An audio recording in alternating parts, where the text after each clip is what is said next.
So on the program for the summer, we're going to box squat. Okay, for the freshmen incoming, all right, this is basically going to be a test movement for you guys coming in. All right, it's basically a movement that we do throughout the entire year. There's a lot of things going on that you guys have to pay attention to, little subtle details that are going to make a huge difference down the line. Okay, so before you even set up, a couple things.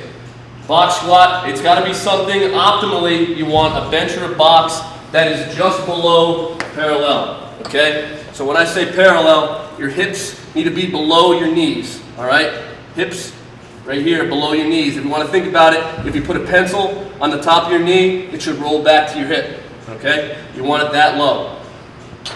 Second thing, most importantly, drives me crazy, the height of the bar when you're in the rack. Okay, it needs to be at or below shoulder height where you take it out. So when I take this bar out, I should have to squat underneath it a little bit in order to take it out. Okay, I shouldn't be taking it out on my tiptoes like this and walking it back. Okay, when you guys get here and when you're using heavy weight, it's not going to work like that.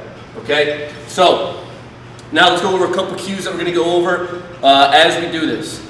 So before you even start, you need to go watch the spinal bracing sequence video that's on the YouTube page, okay? It's going to teach you how to brace your spine properly, to be able to put load on your back without hurting yourself. Very important, okay? Now, Mike, can you go in that rack right there? So you need the angle.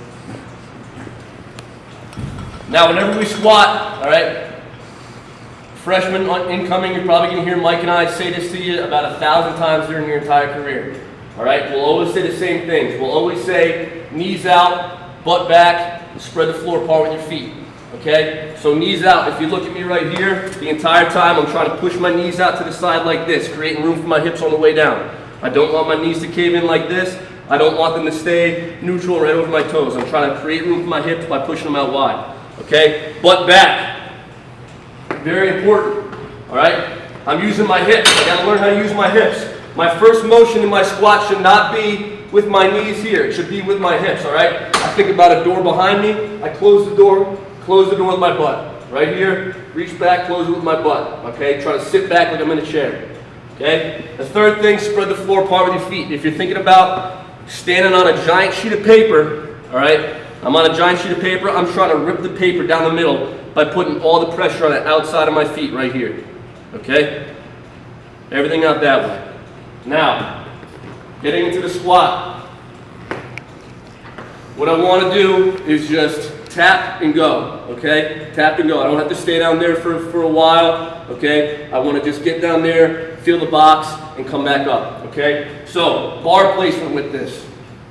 Mike, can you get bar placement with this.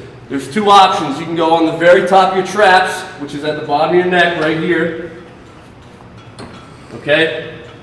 That's called a high bar squat, or you can go low bar, which is a little lower on your back. Make sure you squeeze your shoulder blades together. You're gonna feel that groove. This is a little more advanced. Okay, this is where I like to go right here. Bring it up, and you're right there. There's a little groove between your traps and the rear delts. Okay, now, gonna walk that thing out. Take 2 steps.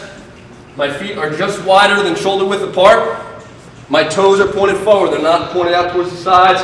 They're pointed forward. What am I doing? I'm spreading the floor apart with my feet, right? Knees out, push my butt back, air to my stomach, just like in the bracing sequence. Sit back, tap, and go. Sit back, knees out, spread the floor, tap, and go. Spread the floor out, tap, and go.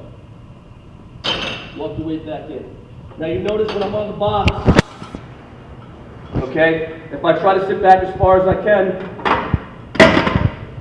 all right, my shin bone is almost straight up and down, okay? You can be here a little bit. I don't want you guys rolled up all the way. You see, as soon as I roll up farther, I come off my heels. I don't want that. I don't want to be on my toes. I want to be on my heels, driving through that the entire time. A good cue that I use for some people is just imagine picking your big toe up in your shoe. You can even do it if you want to. Pick your big toe up in your shoe, drive through your heels, spread the floor out the entire time.